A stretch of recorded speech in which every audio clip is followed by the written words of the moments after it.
Moskvada qirg'izistonliklarga tegishli hammomda reyd bo'lib o'tdi. Yekaterinburgning migratsion markazi migrantlarning o'chirdlari ko'payotganligi uchun vaqtinchalik ishni to'xtatdi. Rossiyaning Kaliningrad shahridagi bir kvartirada 4 ta o'zbekistonlik mehnat muhojirining jasadi topildi. Moskovskiy oblasining Zhukovskiy shahridagi katta skladda reyd bo'lib o'tdi. Rossiyada vid na jительство uchun kerak bo'lgan kasblarning soni qisqartirildi. Litva birinchi bo'lib o'zbekistonlik mehnat muhojirlarini jalb qilishdan boshini tortdi. Krasnodarskiy krayni Krymskiy rayonida bez dokument turgan mehnat muhojirlarga nisbatan reyd bo'lib o'tdi. Moskvani odamlarni haq huquqini himoya qiladigan idoraning rahbari Tatyana Pateyeva mehnat muhojirlarini Rossiyaga kerakligi haqida gapirib chiqdi. Putin va Karimovni rasmlarini o'zini sartaroshxonasiga qo'ygan o'zbekistonlikning videosi internetda tarqab ketdi.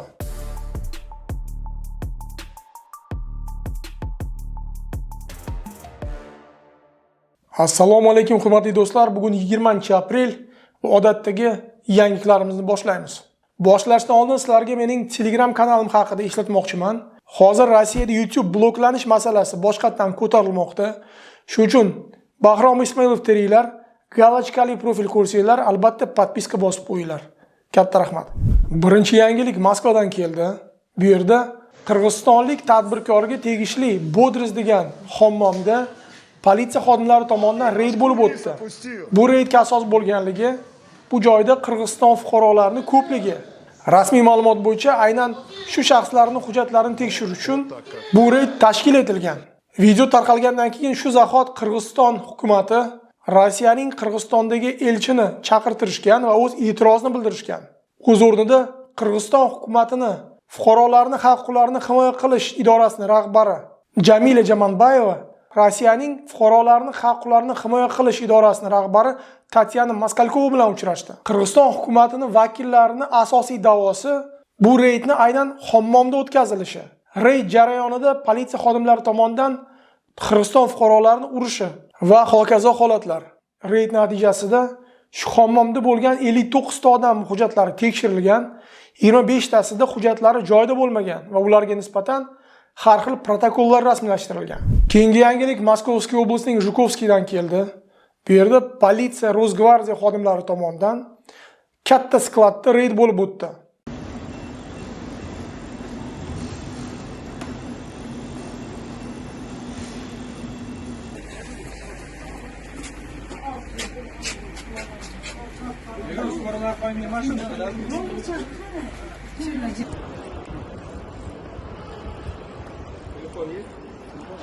Reyd natijasida 82 ta mehnat muhojiriga nisbatan protokollar tuzilgan. 30 tasiga nisbatan vidvareniya qo'llangan. Meni ko'rayotganlar ichida shu Ozon, Wildberries katlarida ishlaydiganlar bor bo'lsa, kommentariyada yozinglar. Vaziyat qanday? Assalomu alaykum, Saxovat fondidog'lar. Men Bahrom Ismoilovdan, Saxovat fondidan yordam so'rab murojaat qilgandim, yuragimda tosh borligi uchun. Shuni yuragimda operatsiya qilib toshni olish uchun doktorlar operatsiyaga 200 ming rubl pul ketadi deyishdi. Mana Bahrom Ismoilov hozir 200 ming pul bansamga mana operatsiyamga o'tkazdirib beryapti. Bahrom Ismoilovga kattakon rahmat, Saxovat fondidog'larga ham kattakon rahmat. Alloh rozi bo'lsin. Bizlardan qaytmasa Allohdan qaytsin. Kattakon rahmat. Aynan shu mir privilegiya orqali uyga pul yuborayotganlarning ehsonlari bilan biz Saxovat fondi bunday og'ir vaziyatga tushib qolgan aka-ukalarimizga yordam berishga imkoniyatga ega bo'ldik. Sizlarga katta rahmat. Agarda siz ham Saxovat fondiga yordam bermoqchi bo'lsangiz, uyga shu mir privilegiya orqali pul yuboringlar. Hozir shu yerdan prilojeniyga silka chiqadi. Yuborayotganingizda o'zbek promokod terishni unutmang. Keyingi yangilik Yekaterinburgdan keldi. Bu yerdagi migratsion markaz vaqtinchalik o'z ishini to'xtatishga majbur bo'ldi. Bunga sabab bo'lganligi mehnat muhojirlarining o'chirdlari ko'payib ketganligi. Butun Rossiya bo'yicha bunday holatlar haqida men bir nechta marta aytib o'tganman. Bizning Telegram kanalimizda, YouTube, Instagramlarda bu haqida biz videolarni yuklaganmiz. Va mana Yekaterinburgda bu o'chirdlar ko'payganligi uchun umuman ish to'xtab qolgan. Bu yerda o'chirdlarda turgan odamlardan so'rashsa, ular bitta talonchik olaman deb 2 kun kutishmoqda. Albatta bunday holatni Yekaterinburgning shu migratsion markazining rahbariyati oldini olish kerak. Qanday qilib bu o'chirdlarni yo'q qilish haqida men alohida video olganman. Bu videoni spetsialniy rus tilida olganman. Aynan shu amaldorlar Rossiyani hukumati ko'rsin deb. Agarda siz bu videoni ko'rmagan bo'lsangiz, shu yerdan sizga chiqadi. Shu videoda men qanday qilib migratsion markazlarda shunda очередlarni yo'q qilish haqida o'z fikrimni bildirganman. Keyingi yangilik vid na жительствоga tegishli. Ilgari Rossiyada shunday bir kasblar bo'lganki, bu kasblarning egalari Rossiyada без РВП прямой сразу vid na жительство olishga haqqa ega bo'lishgan. Bunday kasblarning soni 203 ta bo'lgan. Mana endi bu ro'yxat qisqartirildi va 203 ta kasb o'rniga 29 ta qoldirilmoqda. Bu kasblarning ichida injenerlar, svarshiklar, slesarlar, albatta ular shu aviya, suvda, mashina stroyini sohasida ishlaydigan bo'lishi kerak. Oddiy qurilishda ishlaydigan svarshik, slesarlarga endi vid na жительство berilmaydi. Yaqin vaqtda biz bu 29 ta kasb haqida alohida video qilib chiqaramiz. Videoni o'tkazmaslik uchun kanalga podpiska bosib qo'yishni unutmang. Keyingi yangilik AQShdan keldi. Bu yerda o'zbekistonlik o'zini sartarosh xonasining oynalariga O'zbekistonning birinchi prezidenti Islom Karimov va Rossiyaning prezidenti Vladimir Putinni rasmlarini yuklab qo'ygan. Buni ko'rgan shu ukrainalik va Rossiyaga qarshi bo'lgan aktivistlar o'z e'tirozini bildirishdi. Natijada baribir Putinning rasmini bo'yab qo'yishdi. Siz bu haqida nima deb o'ylaysiz? Kommentariyada yozinglar. Keyingi yangilik Litvadan keldi. Eslatib o'taman, shu g'arbda Litva, Latviya, Estoniya degan davlatlar, ular sobiq SSR a'zolari bo'lgan, O'zbekiston bilan bir davlat bo'lishgan. Hozir esa bu davlatlar Yevrosoyuz a'zosi va aynan shu davlatlar bir necha yildan beri O'zbekistondan ishchilarni jalb qilishmoqda. Va mana endi Litva birinchi bo'lib O'zbekiston Tojikistondan ishchilarni jalb qilishdan boshini tortmoqda va bu haqida ochiq tarzda ma'lumot bermoqda.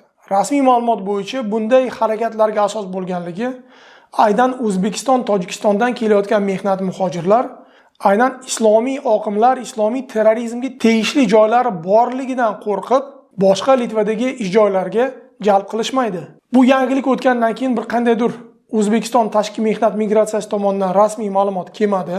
Mening fikrim bo'yicha Litvaning hukumati juda katta xato qilmoqda. Bunday gaplar bilan odamlarning bag'rini og'ritish menimcha noto'g'ri. Mayli o'zbek tojiklar o'z joyini topib ketishadi boshqa joylarda. Lekin Litvada kim ishlaydi?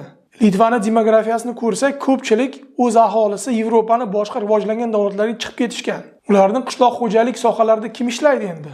Bu savollarga javob yo'q. Agar siz ham shu Litva, Latviya, Estoniyada ishlagan bo'lsangiz, o'z tajribangiz bilan kommentariyada bo'lishing. Keyingi yangilik Krasnodarskiy rayonidan keldi. Bu yerdagi qishloq xo'jalik sohasida ishlab kelayotgan idoralarda katta reyd bo'lib o'tdi. Reyd natijasida 16 ta o'zbekistonlik mehnat muhojir qo'lga olingan. Ular bez patent ishlashgan va ularga nisbatan endi afsuski vidvareniya ham qo'llanadi. Do'stlar, yana bir marta aytmoqchiman, Rossiyada ishlamoqchimisiz? Birinchi bo'lib hujjatlaringizni tartibga keltiringlar. Bu registratsiya, patent asosida ish beruvchingiz bilan ish shartnomasi. Aynan shunday hujjatlaringiz qo'lda bo'lsa, siz bunday reydlardan keyin vidvareniya deportatsiya bo'lmaysizlar.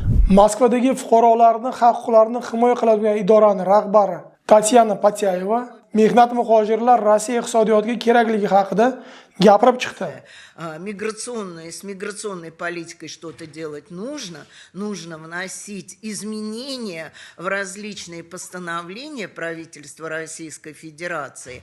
Но без мигрантов сегодня ни строительный бизнес, ни многие другие сферы нашей жизни невозможны. Patyayeva so'zlari bo'yicha hozir Rossiyaning hukumati shu birinchi marta Rossiyaga kelayotganlar uchun har xil shu pamitkalar, yo'l xaritalari va boshqa hujjatlarni tayyorlashmoqda. Siz birinchi marta Rossiyaga kelayotgan bo'lsangiz, aynan Rosmigrant ilovasiga kirib, bu yerda har bir bosqichlarni o'rganib chiqishingiz mumkin. Bu sizga birinchi marotaba kelganingizda xatolar qilmaslikka yordam beradi. Hozir shu yerdan Rosmigrantga silka chiqadi, yuklab olinglar va foydalaninglar. Keyingi noxush xabar Kaliningraddan keldi. Bu yerda bir kvartirada 4 ta o'zbekistonlik yigitni jasadi topildi. Предварительно смерть молодых людей наступила из-за отравления угарным газом. По версии регионального следственного комитета, в съемной квартире газовое оборудование было обслужено ненадлежащим образом. Их вообще не видно было. Они где-то 8:30 уходили утром, и вечером тоже где-то 8:30, к 9 приходили. Я слышала, как дверь только стукнула, а так они очень спокойные были. Они недавно, месяца даже не было здесь. Что случилось, не знаю. Молодые. Где-то, 25, может быть, вот такие. Симпатичные ребята. Прям жалко. Mana ko'rib turibmiz, qanday bir iliq munosabat bilan bu qo'shnilar, bu yigitlar haqida gapirishmoqda. Iloyim, bu bizning vatandoshlarimizni joylari jannatda bo'lsin. Biz esa bu holatlarni ko'rib, o'zimizni ehtiyot qilishimiz kerak. Agarda siz ham shu vagonchiklarda yashayotgan bo'lsangiz, qurilish maydonlarida yashayotgan bo'lsangiz, gaz, elektr оборудование yoningizda bor bo'lsa, albatta shu xavfsizlik qoidalariga rioya qilinglar. Hurmatli do'stlar, bugungi yangiliklarimiz shu loyihalardan iborat. Kommentariyada savollaringizni qoldiringlar va podpiska bosib qo'yishni unutmang. Sog' bo'linglar, hurmatli vatandoshlar.